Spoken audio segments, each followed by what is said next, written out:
overeducated and underemployed. Fedden here. This week, we're going to the Spirit of the Suwannee Kids Music Camp to talk to the staff there about the history of the camp, the park, and all of the different elements that go into creating a camp like that. Now, the Spirit of the Suwannee Kids Music Camp takes place at the Spirit of the Suwannee Music Park in Live Oak, Florida, where the Allman Brothers held their festival for many years, Suwannee Fest. There's several festivals that have happened over the years. A lot of things have changed in the last few years. A lot of fests that went on for a long time did not survive COVID, but there've been new ones coming, and some of them did survive. And it's a beautiful park, and there's been a lot of new development there. I highly encourage anyone to go check out a fest there if they have an opportunity to. It's a really beautiful place. But this week we're focusing on the kids' music camp that has been part of the festival grounds really since its inception. Pretty much as soon as they had the means to start putting it on, they did, and it was always part of the goal of the camp and the festivals that they put on there to have a kids music camp. I spoke to 4 different people. I'm just going to play their interviews for you one by one. I'm not going to interrupt each time.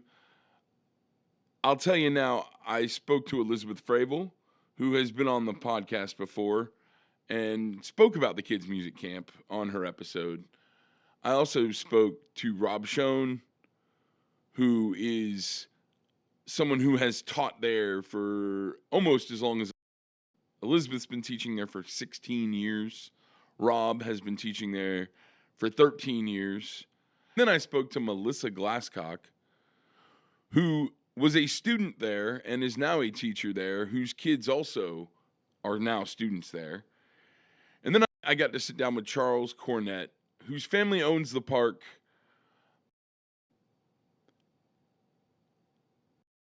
Very nice guy.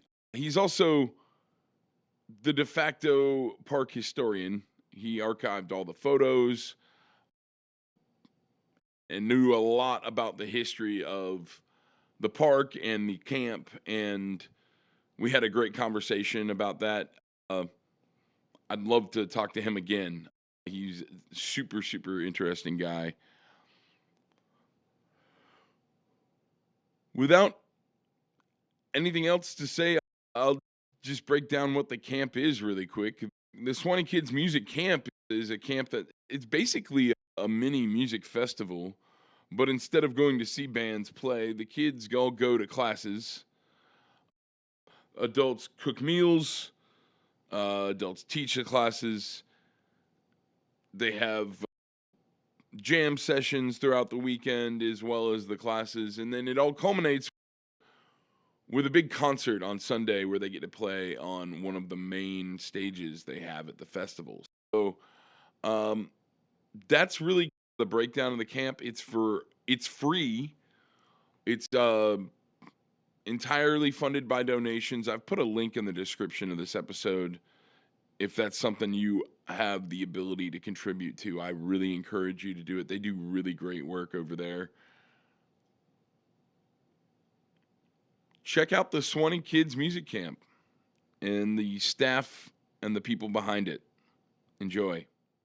I'm here with Elizabeth Fravel, who's been on the podcast before. You may remember her. And we're out at the Suwannee Kids Music Camp. And I'm just going to let you tell everybody more about it. Sure. Yeah. So thanks how for long being has it been here. going on?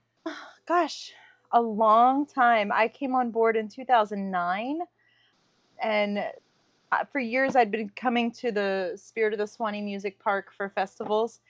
And at the time in 2009, my kids were young, and I saw it advertised on the website that they had this music camp happening 4 times a year. And so I brought them. They were little, and I have a music background and an education background, music education, put it together. It just came to life here for me. I walked Walked into the first class with my daughter and I was hooked. I was amazed. At that time, we were having classes down in the spirit hall, and you could hear music from the mandolin class and the fiddle class, the banjo class, the guitar class. And if you stood in the middle, you could hear all the different things that were happening. And it just felt like such a joyful environment. And the kids were having a good time. They were learning how to play their instruments. And sometimes it was like deafening, but overall, it was just amazing. I've been coming here for festivals for a very long time. So the Cornett family bought this property a couple decades ago, and with the intention of having this music park here, which over the years they have built it out. There was the original stage that was here back in the 70s and the 80s, and a lot of bluegrass legends came through and played here. And then over the years, things expanded, the festivals expanded, the amenities have grown tremendously. I've Uh, noticed a lot of new development just since the last time I've been here coming in today. so when the Cornett family acquired this property and started having these festivals here, Jean Cornett, the wife, she was really committed to music education. So they wanted to have Gotcha. this entertainment venue, but alongside that, she was really committed to making sure that there were opportunities for kids to learn and pass on these songs and this So traditional music. maybe not this exact thing, but something like this was always part of the plan for this park from the beginning. I'm not sure exactly when it came online, but it was always a core part of what she wanted. And it took some time to get the festivals going. And then as soon as there was like extra resources that Hmm. could be given, she started putting this into practice. And so it Right. started with a couple of instruments and a couple of volunteers. And this is such an oral tradition, this kind of music. So it naturally lends itself. But like to have times that were specifically focused to kids learning is what sets this apart from a typical jam. And so she started having these kids camp weekends, and the Suwannee Spirit Kids Music Camp was born. Shortly after she began, she recruited Charlie Dame, who's still with us. He's like our head honcho when it comes to getting things set up. And Mark Stewart joined him shortly after that. They're good friends. And then I came and discovered, I was like, oh my gosh, this is wonderful. They've been doing it for about 7 years when I came. And then a few years later, Casey Smith joined us, and she's the organizer. We like to joke that she's our type A, and she really has done a fantastic job formalizing our nonprofit model and really helping us to work in partnership with a lot of the events that happen in the park for just fundraising and sustainability. And so it's been great. We've grown from something that was very grassroots, very organic, to reflect what the needs are for our students. We're a free camp. There's no cost associated. The instructors are all volunteers. We come here for Friday, Saturday, Sunday, 3 times a year. And then there's also an intro at Thanksgiving weekend. So there's a fourth weekend in there, but the kids can get instruction on several different instruments. They can do banjo, mandolin, violin, bass, guitar, ukulele, harmonica, drums, and vocals. So there's 9 different classes. And from time to time, there's also a young children's class. So if there's one goal for the students that come for a weekend, Mhm. what would you say? What is the overall goal that you're trying to achieve with individual students at this camp over the course of the weekend? Yeah, there's over the years, we've had a lot of students that come over and over again. And we're really for all of them because they're all at different levels. Some of them are just starting out and learning their first few chords. Some of them have been taking private lessons and are taking like the fifth class.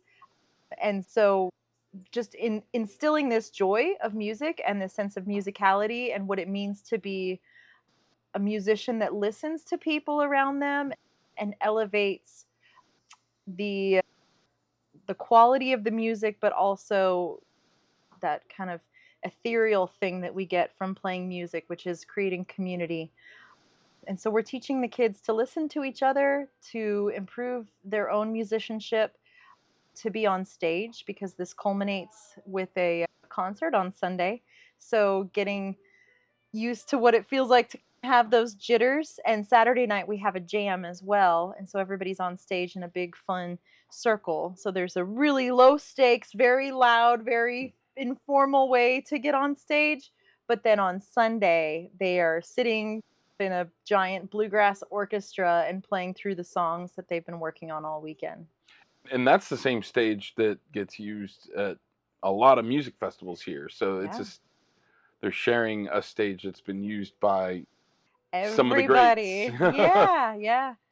It was really exciting.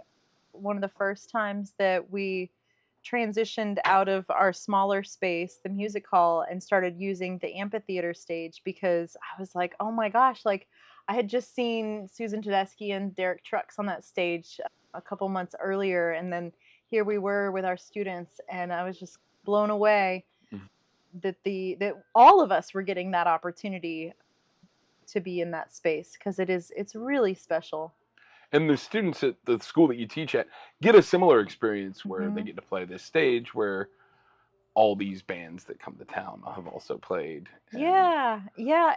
I When I first moved to Tallahassee in 2009, I came out here for this camp probably 3 months later, and I'd been coming to Suwannee for many years, but coming out here and realizing that my passion for music and my job teaching could mesh was really special personally.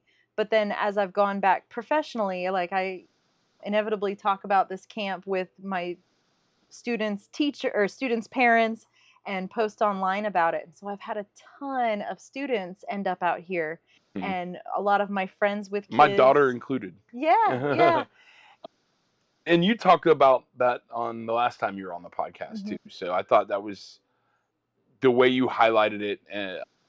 Then I thought was a really great way to hear your voice again in introducing everybody to what this camp is as I'm exploring really behind the scenes and like, if somebody wanted to start something similar, what would they do?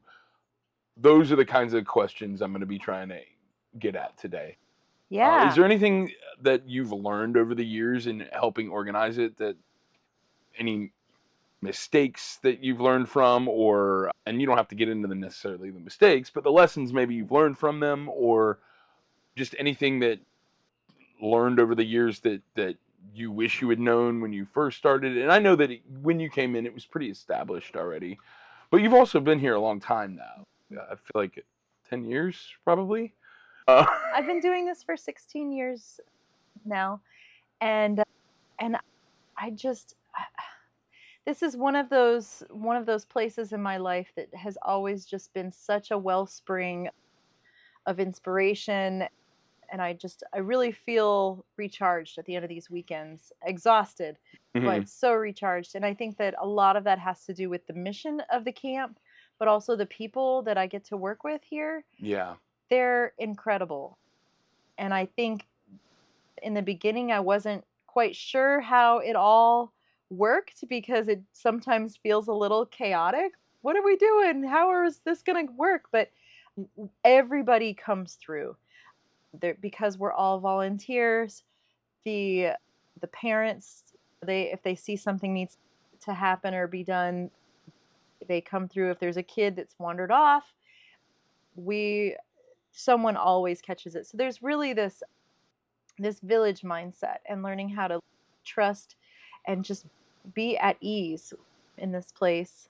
There have been so many moments over the years that have been there was one year that a group of foster kids came up from Sarasota, and they had never been in the cold before, but it actually snowed that weekend. It was in January and there were snow flurries, and so we went outside, we took a break, of course, and they were out there eating snowflakes, and it was such a joyful moment for all of us to be able to share that. So there's the music, but there's also you get to enjoy this gorgeous place and being outside for most of the time and being in a natural environment where the music just seems to flow through the it trees. is just one of the most beautiful places in the area. I Yeah. think it.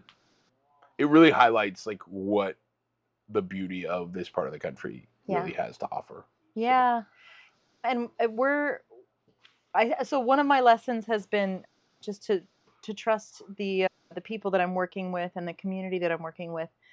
But then also, fundraising is a huge piece of this. We're a free camp. Of course, we provide all these instruments that require upkeep. There's the grounds, the stage, the staff, the everything that it takes to put on a full scale event does take funds. And the fundraising thing has been really important for this camp. I've personally learned a lot about nonprofits, and I'm constantly buoyed by the fundraising that happens at all the festivals throughout the year. LOMAF, Live Oak Music and Arts Foundation, and just the way that a lot of these festivals, they really put our name out there. Halloween is a huge one, Roots Revival, and Spring Reunion. I know Wani did back when it was a thing.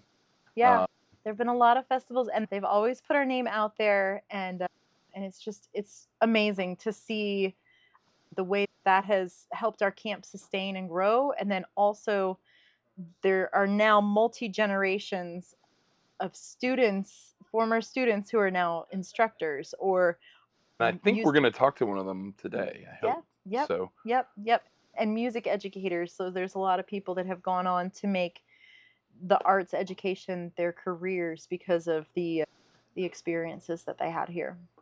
if there's one thing you could give as advice to somebody that might be looking to start something like this in their area, what would it be? I would say build your team, build a really good core group of maybe 4 or 5 people that have similar goals, similar values, and then within that start pooling your resources, and you'll be amazed because everybody that I've ever worked with here is totally vested in children's education, music education specifically. It's an easy sell because people understand how important it is for children to have experiences, positive experiences in the arts. And but once you start building your network, your community, and you put it out there, we need some guitars donated, we need some strings donated, then you're building that, and it just snowballs. Once you get to a certain point, you can say, we've fundraised this amount of money, now we're asking for a sponsorship. And so you can prove that your organization is viable, it's carrying on. We've got our 503B tax filings in order. We've got all these things formalized. And then you can start to ask for sponsorships. And we've been so fortunate over the years. Different companies have sponsored us. Gold Tone donated a ton of, and I'm going to start forgetting if I start naming, but I'm going to do it anyway. Yeah. Gold Tone donated a bunch of banjos. We got a bunch of kala ukuleles donated for a while. Elixir Strings gave us a whole bunch of strings for a while. Ben Owens Music in Valdosta. It's like, as a mom and pops, they have fixed so many instruments for us over the years. Deborah Amesqua from Amesqua Mandolins over in Tallahassee has done a ton of instrument repair and teaching us instructors how to repair instruments. Of course, the Cornett family donating this space for decades now. We're just really fortunate to have the backing of so many. Oh, Krispy Kreme has the Tallahassee Krispy Kreme has brought countless donuts to the rescue for those early morning shifts. So we've had a lot of really great partnerships that have gotten us to where we are now and sustained us through the lean years. Speaking of resources and donations, there's a link if you want to contribute to this camp in the description of this episode. And is there anything else you'd like to share with everybody before we let you get back to teaching the kids? Thanks for listening. Thanks for supporting, this mission by giving this podcast a listen and a like, and and thanks for supporting the children in your lives, because there's nothing more important than the lessons and the love and the opportunities that we can give to children. Thanks, Elizabeth. It's always great to have you on here. Thanks.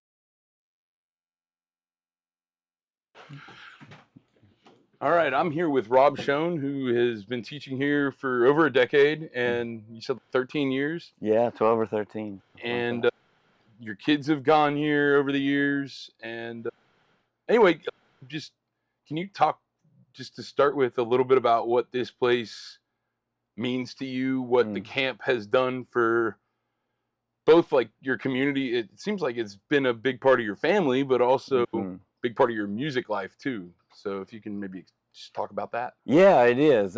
I'm not exactly sure where to start. It's definitely been a big part. This place has been a big part of my family and my children's childhood. I'd say it will, I'm sure, be a cornerstone of their memory of childhood at this point. But we've been coming here, my wife and I, for 20 years or more to go to music festivals. Yeah. And then when our friend Elizabeth invited us to come to Kids Music Camp and invited me to help teach, I think the first time I taught was the guitar class, and then drifted into mandolin, which is my main instrument. And I've been teaching the mandolin class for 10 or 12 years, pretty much more or less every camp. Yeah. And so that's been really fun to help kids generally it's geared towards getting kids started. In fact, my children now have become fairly accomplished on their instruments, and they're ready to move into something more advanced. But what we're working on is helping the next kids who are just getting started to learn. Now, are you a teacher outside of this as well, or I am. Okay, yeah. but not music.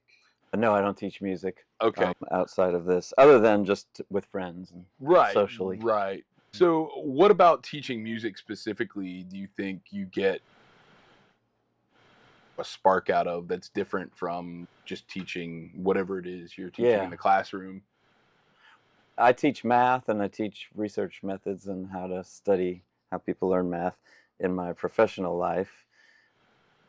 Teaching music is fun. I mean, a lot of it's the same, but I'd say there's a lot more frequent opportunities for joy and I feel like my job is to help facilitate joy. In fact, I think that's what this camp really does. Yeah. Is facilitate joy. And sure, there's the technical aspect of teaching music, but I think for the children who attend and also their parents or their grown-ups, especially when they get to see them on the Sunday afternoon performance, that's a pretty joyful thing. But I really enjoy helping kids are generally open and interested in learning. They seem to have fewer hang-ups than adults. They're willing to just try and make noise. And then there's all these little steps in between where when you get something to sound like you want it to sound, or you get in sync with rhythm with everybody else, you get this little spark of joy from that. And it's an individual thing. Individuals can enjoy that, but it's also, as a group, we can all enjoy that and celebrate that when it happens. That's the fun stuff. What have you learned over the years that you would tell somebody that might be trying to start a camp similar to this in their own area or in their own community?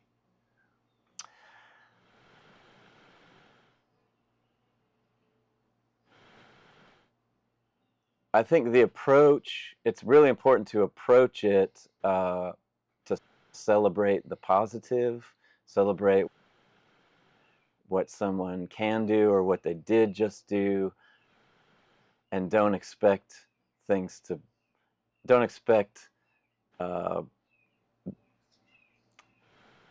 students or the learners to do it the way don't have too rigid of an idea of how you think it's supposed to be. Yeah. This needs to be open to interpretation, and everybody's on their own path, their own journey, and it all comes together in the end. Everybody gets joy out of a different aspect of it, and they're at a different place. and just be open to that. Well, and I Yeah. think that leads nicely into this question. If you have one goal for your students over the course of the weekend, what would you say that maybe it as broad of a goal as you can that kind of like applies to all of them? Because they're all going to have individual kind of Yeah. benchmarks that they're going to try and achieve musically. But if you had one goal for them over the course of the weekend, what would you say that is? I think feel good about them, their playing. Yeah. Like, I don't care where they end up as far as a technical prowess, really. Make them want to do it more. Yeah, make sure that they feel good about it and a little bit hungry to do something a little better or a little different beyond that. I think those are simultaneously the goal. Feel good about what you've accomplished, what you can do, and then also feel a little hungry to do a little more. So what have you learned from your students over the years teaching this as a musician? Oh my gosh, so much. One of the things is taking these tunes that are like well known in my head and going back and thinking about them, like the simple core element of the tune. Mm-hmm. And where is that? And then also thinking about different ways to participate in the music that's being played. Sometimes really, I teach the mandolin, and it takes a fair amount of strength to press the strings.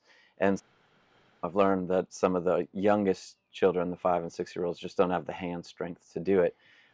And I used to, until recently, recommend against having the youngest children in the class because sometimes it turns to crying because they can't get the same kind of sound that some of the older kids are getting. Yeah. But I've come to learn that there's this really important thing with mandolin of just simply muting the strings and chopping that real steady chop and rhythm. And you don't need to, the younger kids can do that great, actually, and professionals do that too. And that's actually the most important aspect of playing in a group of people, is having steady, consistent rhythm and also staying in your lane and not making the sound muddy. And that muted chop is the perfect thing on the mandolin. So we work on that, and even the youngest kids can get that almost right away. It's really fun. That's awesome. They can really contribute and participate fully. And create like a sound that you weren't necessarily getting before when you weren't. Yeah, when you're trying to strum the chords, there's a lot to coordinate, and the quality of the tone can get compromised. But if you just focus on that rhythm, all the notes are negotiable when you're playing music, but really the rhythm needs to be solid. And that's where now in recent camps, that's where we really focus. And it's fun. Is there anything else that you really want to share with people about this camp and what it's meant to you over the years?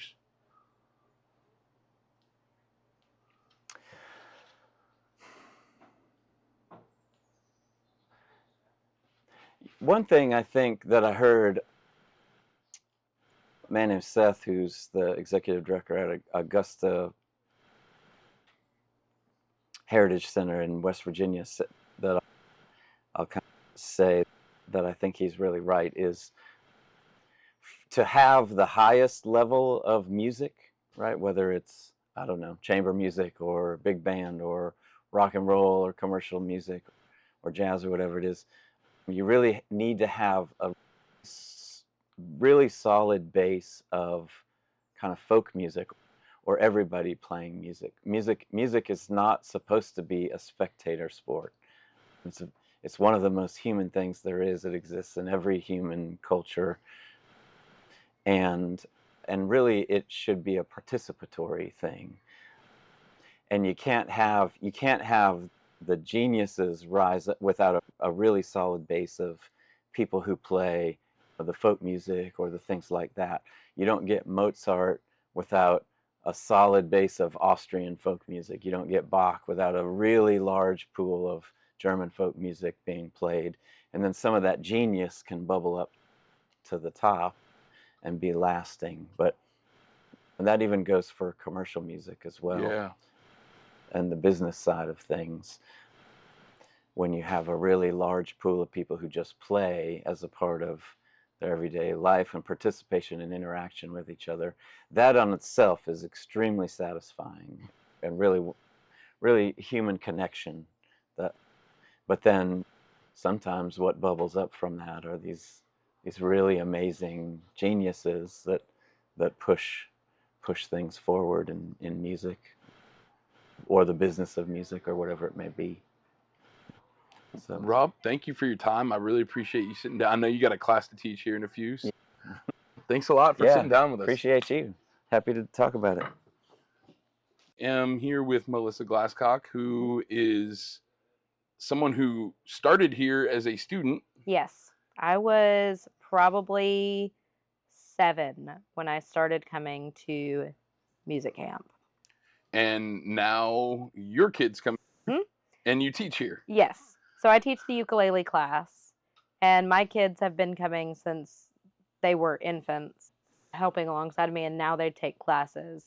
So they're the first second generation kids to come to music camp. Wow. Let's start with your experiences as a kid.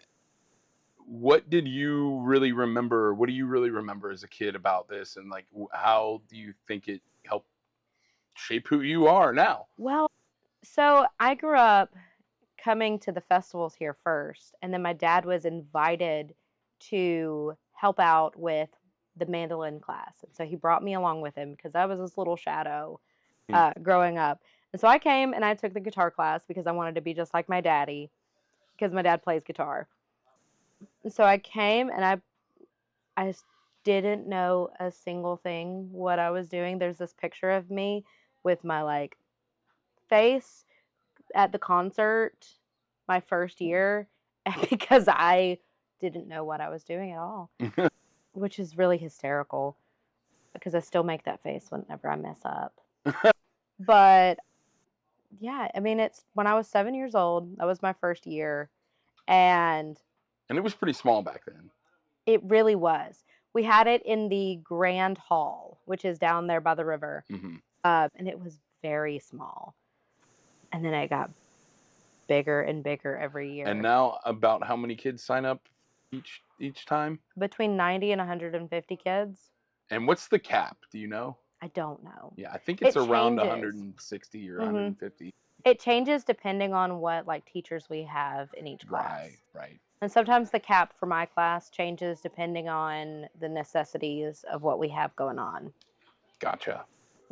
So what was it like the first time you brought your kids here as someone who had been coming here as your whole life, essentially? This is like their second home. They don't, like, to me, this is like a sacred place because I've come to this park since I was 4 years old. Wow. And so one of the first concerts I ever saw was here. Yeah. Too. Yeah. So I can't even think of the first time I brought my son, who's now 8. The first time I brought him, he was 5 months old, maybe. And which instrument did he play that weekend? Yeah. No. So he just came and was with me. And then my daughter was like 2 weeks old the first time I brought her here. I've been pregnant with both of the kids teaching classes here. Yeah. I feel like it's definitely formed them into loving music and loving all forms of music. What do you think this place impacted your music taste growing up? So growing up, my music taste was all over the place because I would come to Springfest and Magfest here, and that's mostly bluegrass music. And nobody in my elementary school knew bluegrass music, so I was looked at as the weird kid. Still looked at as the weird kid, but that's fine. Oh, it definitely shaped it in some very strange ways because people did not know what the heck I was talking about with some of like the music I listened to. Was there ever a time where you like rebelled against some of the bluegrass or what did that look like? What were you listening to then? Oh, okay. So 2000s emo music, which is still Still love that Still stuff. love it, yes. And like me- metal music, Yeah. still do that, but my heart is still with the bluegrass. Always will be. And I think that goes back to something that Rob was just talking about, where it's if you have this foundation of just loving like music that Yeah. is for everybody, Yeah. it you can go like beyond that and other genres, Oh yeah, but because having that like foundation is really important. yeah, and you can find the heart in every genre. Yeah. And Yeah. it doesn't matter what the genre is, as long as it's true music, as long as the heart and soul is there, it doesn't really matter what the genre is, what type of music it is. I like to say there's two kinds of music: good music and bad music. Yeah. And usually the bad music is just It's just music that doesn't make nothing. me feel anything. Even It, music I hate, at least it made me feel at least something. there's something. Exactly. It might just not be my jam, but that doesn't mean it's bad. Now, music that just doesn't have any heart and soul to it, I would say that's bad music. Yeah, yeah. So over the years, you've had a lot of different kind of perspectives on this camp Yeah. as a student, as a parent, as a teacher. For somebody that might be looking to try and start a camp like this of Mhm. their own in their area or in their community, what are some of the things that you've learned or that you've seen the camp learn Mhm. or seen change over the years that you maybe wish you had learned earlier or like would have helped things go smoother sooner or something like that? Um, Honestly, looking at everything as a family. Now, for the longest time, it was like there was a process to everything, and we got so caught up in what came next. But now we view everything as family. When you come into this camp and you're a new person, we immediately we're like, welcome to the family, Mhm. because you probably won't leave now. Mm. But that's how it is. And I wish that I had at least looked at it like that when I started teaching, because I was worried about my kids leaving my class and going to a different class. But that's the point. And now I see that and I'm like, no, I want you to go to the guitar class or to the bass class, because you're just going to get better and you're going to learn more stuff. You're going to find out what your niche is. What is if you have like, one goal for your Hmm. students? Because they're all going to have like different Oh, yeah. benchmark goals that Hmm. they're trying to reach. But if you have one goal for your students over the course of the weekend, what is that? So in my class, I have one rule: to have fun. And a lot of little kids usually take my class because it's little. And so they view it as an easy instrument. And don't get me wrong, it is. But for a 5-year-old, it's going to be hard. Mhm. So what I always tell my little ones that come in and they're so afraid about not getting the chords right, or their fingers hurting and they get frustrated, have fun. I don't want you to be stressed out about getting those fingers right, because next year when you come back, they usually come to me and they're like, "Guess what, Miss Melissa? I can do these chords now. I can change chords." And usually they're doing better than me because they've gone home and they've practiced. But because I didn't force them to over the weekend, I gave them encouragement. Sometimes I'll stay with them after class if they want me to, but I always tell them, hey, you can chuck.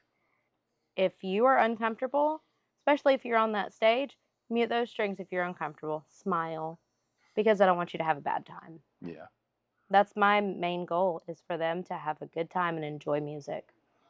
If there's one other thing or Mhm. three other things, whatever that you want to share about this camp with people, what are they? That music in children's lives is so important.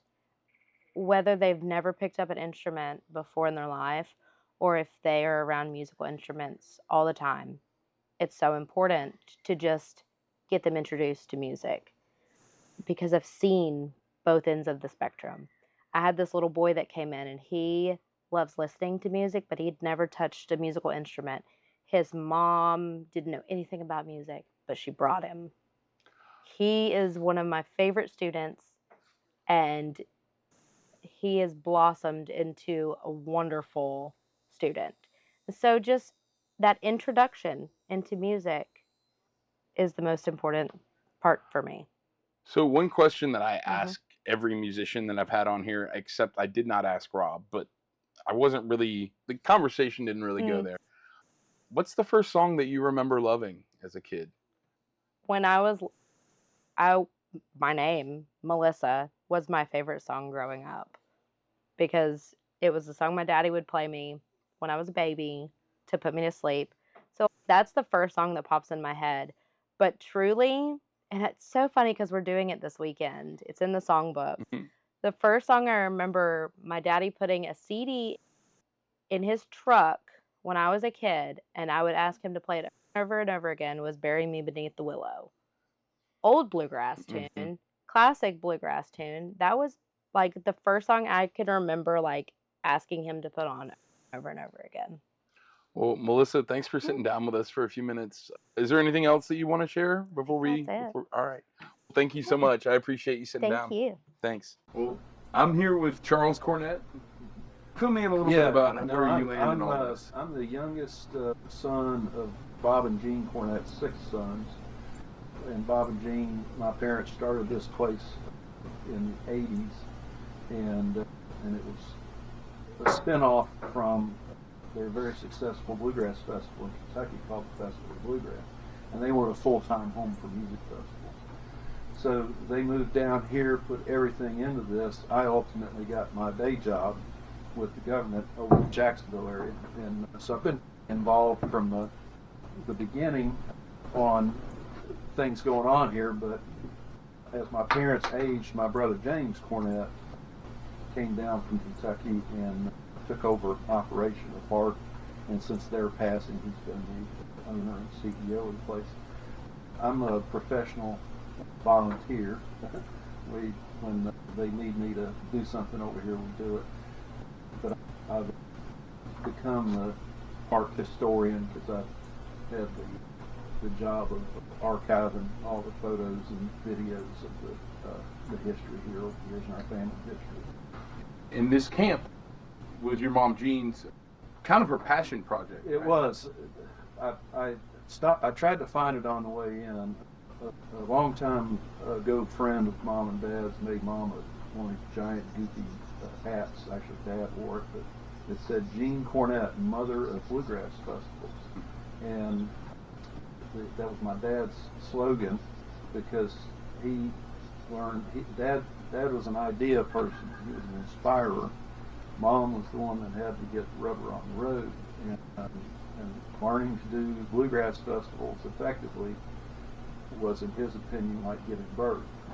Yeah. So this is why this hat needed to be around, and that's true of the music festival. They started in Kentucky in the 70s, and then coming down here in the 80s, and it was a long slog to make this place successful.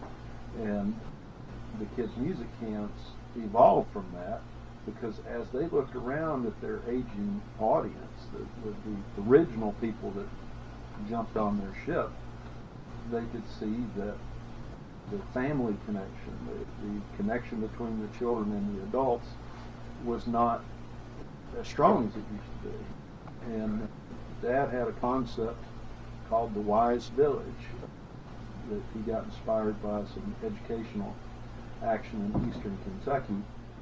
Having adults teach the children about their various skills, music being one of them, and music became one of the really popular choices, and from that came the Wise Village Pickers, who would perform at our festivals, and then they would have a mini camp ahead of it to get rehearsed up to play at the festivals.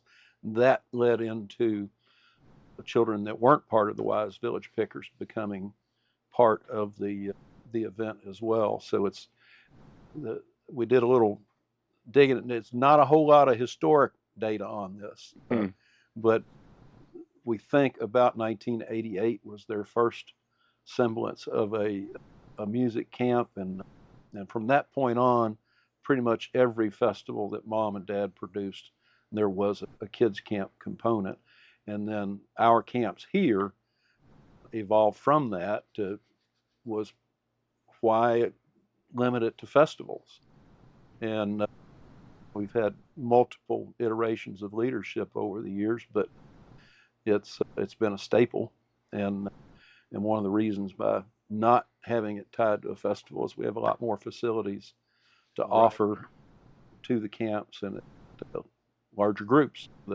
Those early ones, Miss Becky told me her first one, she had 80 kids, got overwhelmed.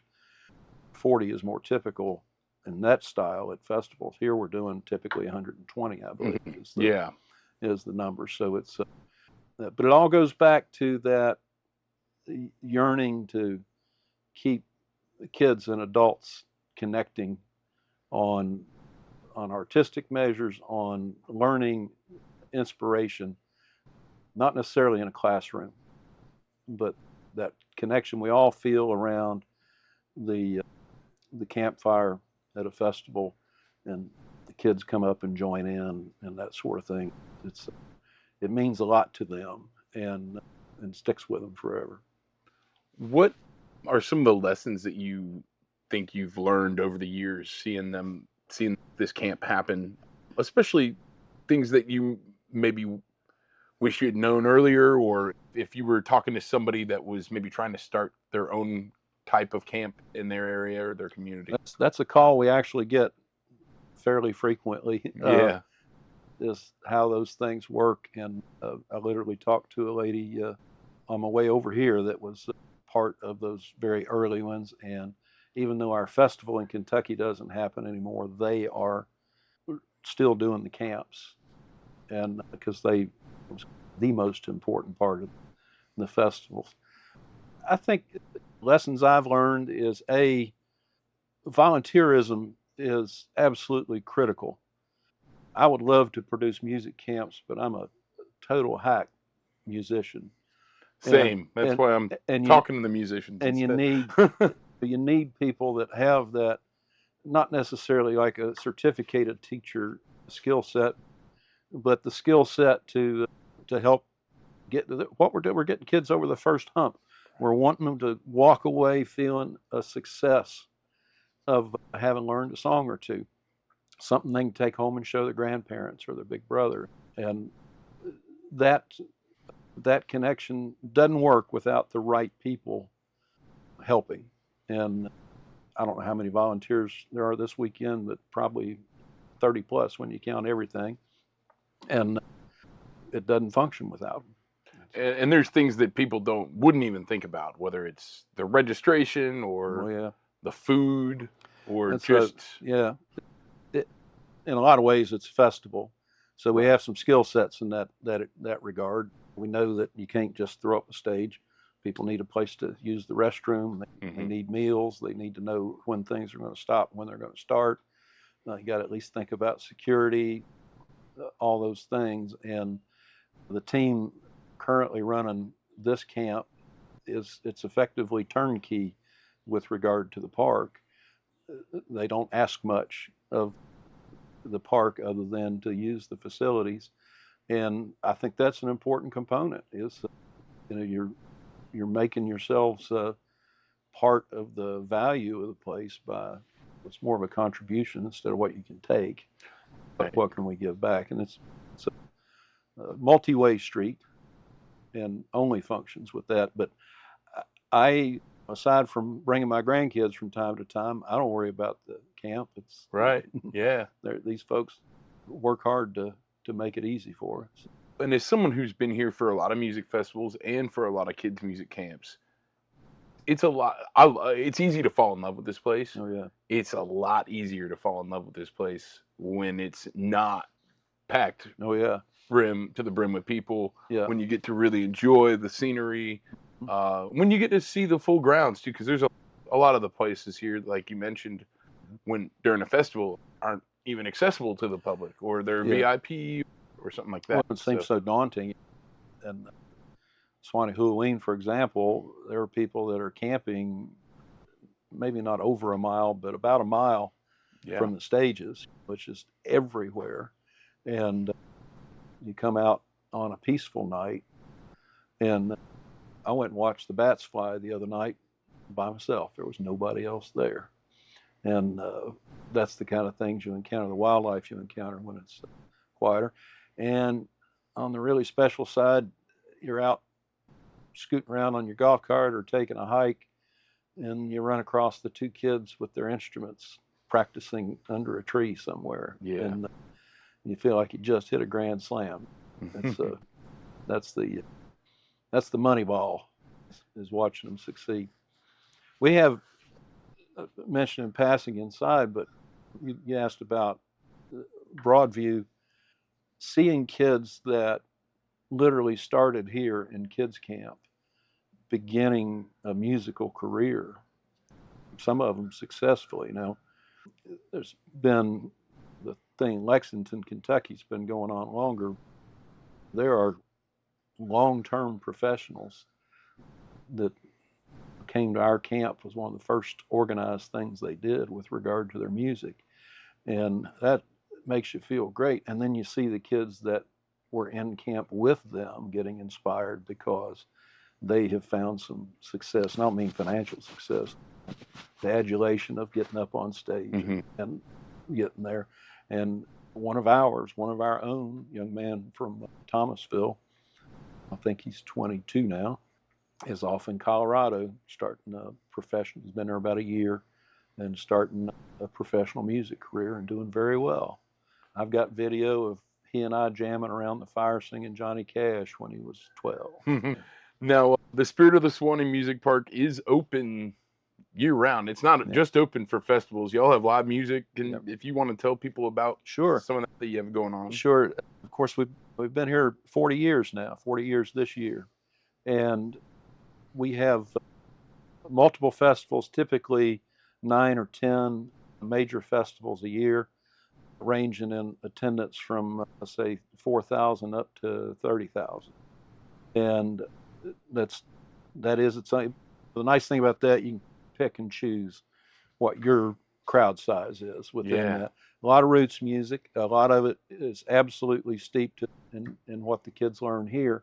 And then every weekend, generally Friday and Saturday night, we'll have a live band in the music hall, and also on Thursdays is karaoke in some form. One of the most popular is our Elvis impersonator. Oh yeah, that is really good, and he's got a bunch of, I'd call them semi-pro karaoke singers come in as well. Cool.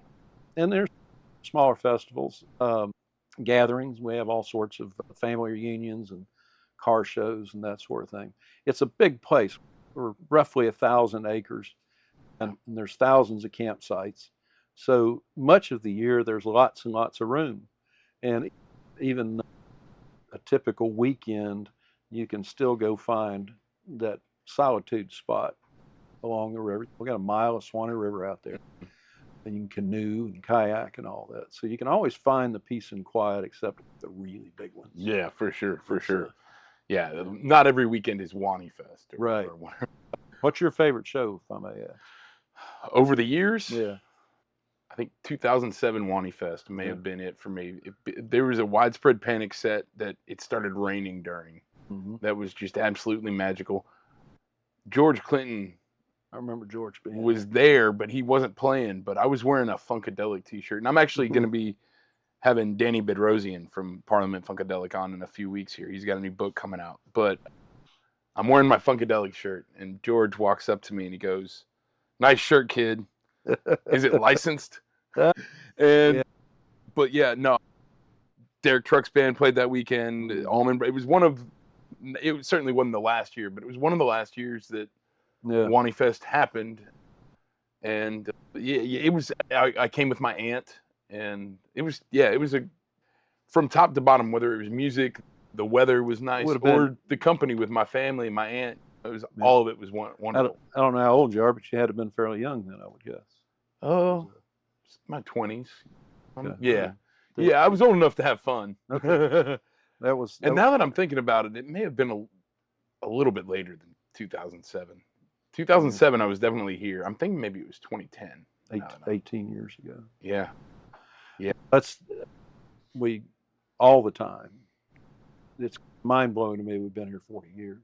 My first concert was here. Yeah, a lot of people. I saw Merle Haggard here when I was like 7 years old. That's a great one to Yeah. see here. And Leanne Rhymes Yep, too. that was Leanne. Leanne was that was like her. It was her first year, I Yeah, think. Yeah. it's like her second really big festival. Yeah. That was my teenage crush, was Leanne Bill Rhymes. Monroe was So, on that same show. Did yeah. you see Bill Monroe? Yeah, I Yeah. sure did. Sure That did. was I have the poster for that one. Yeah, the Suwannee River Jam, I Yeah. think it was. Yeah. Yeah. Suwannee River Jam was our country music festival that we held for, wow, I can't remember, close to 30 years. And it was a victim to COVID. Yeah. Didn't survive it. It was pretty easy to feel bleak about the music business right then, but we found quickly that the number one thing is that everybody wanted to play. Everybody wanted to go.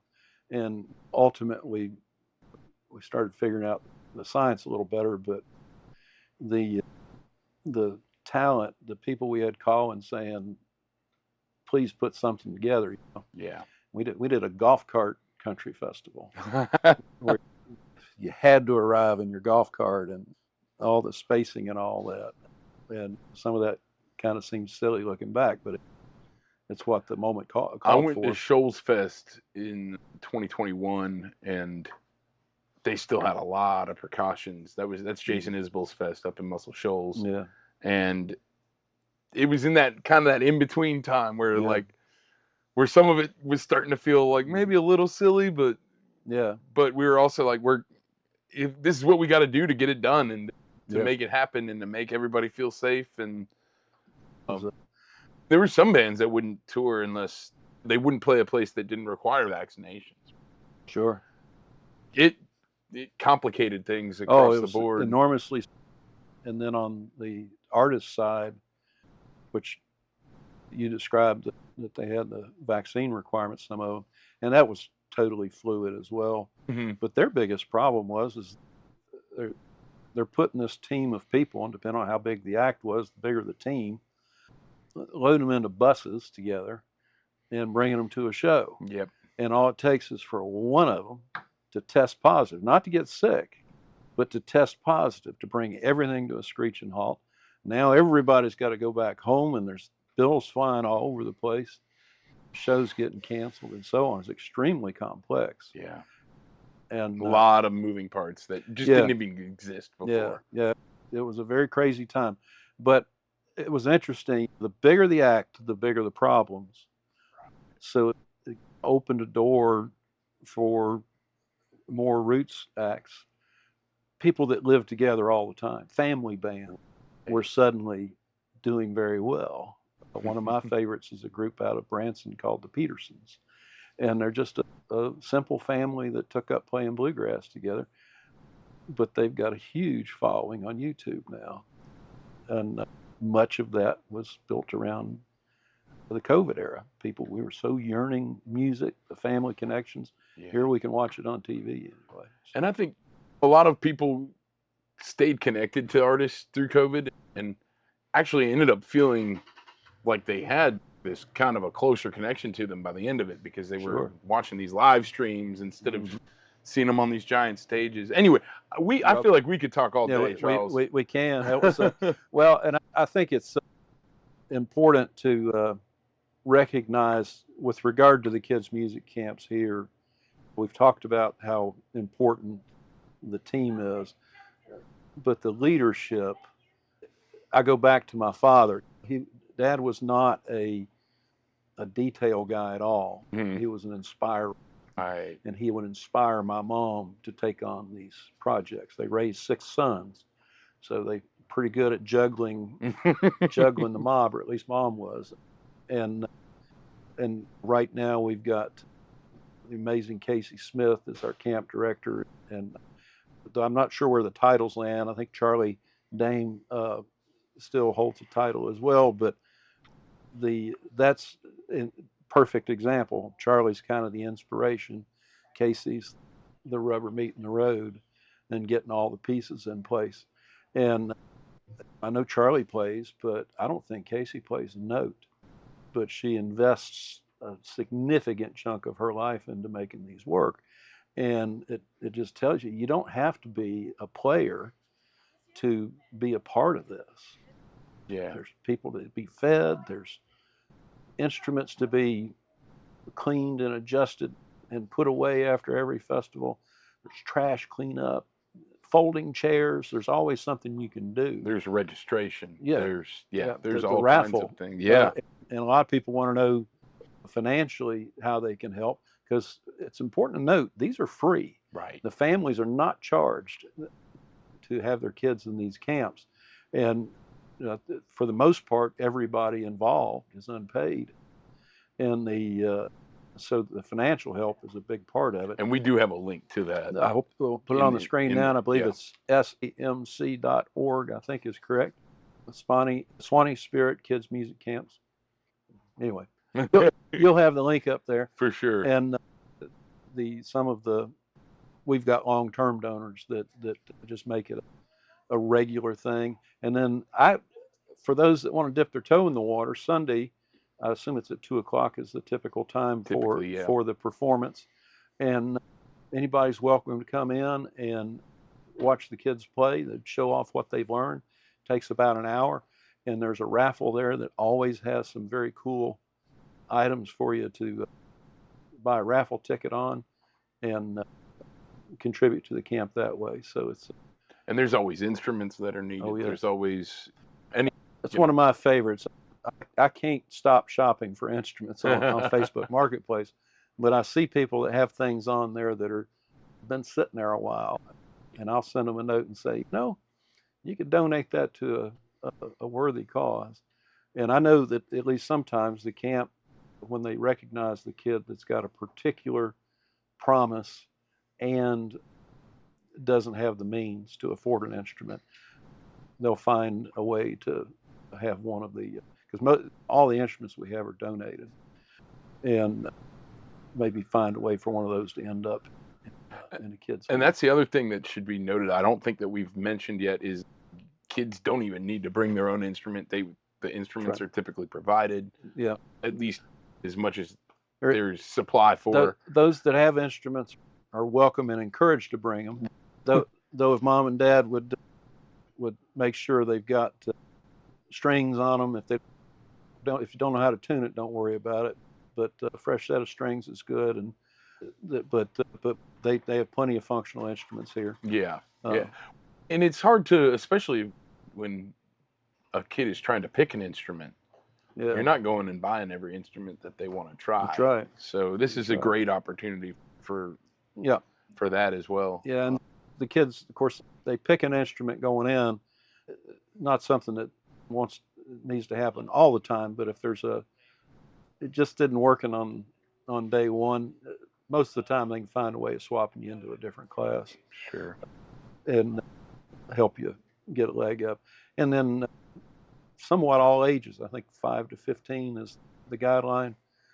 And then a lot of the kids that get to 15 and their time to graduate and come to camp, they come back as instructors. Yeah, we talked to Melissa earlier. Melissa's a perfect example. Yeah. Is there anything else that you think people should know about this camp before we call it a day? Of course, help them spread the word and recognize that getting in the age of video games and social media and TikTok and all that, the human connections are getting harder and harder to find. And this is a beautiful example of a way to keep that going. So do what you can, whether it's our camps or others, do what you can to foster those engagements, because it's a very critical part of who we are. As someone who brought my daughter here, it's some of my best memories of being a dad. Yeah. Yep, that's mine too, and my grandchildren. We've got 9 grandkids. Oh man. Yeah. I'll let you get back to it. Thank you for your time, Charles. Sure, I appreciate it, man. Glad to be part of it. That's the spirit of the Suwannee Kids Music Camp. There's a place to donate in the description of this episode. I highly encourage you to do that. This camp, I think, is pretty unique in the sense that the park built it into the business plan to be part of what they were going to do from the beginning. And as soon as they had the resources available, they started doing it. And it's been going for almost 40 years now. really great conversations there. I really enjoyed talking to everybody. Thanks for listening. We'll see you next week. I noticed that I've got a lot more listeners than subscribers too, so hit that subscribe button so then you'll find out every time I release a new episode. Have a good week, y'all.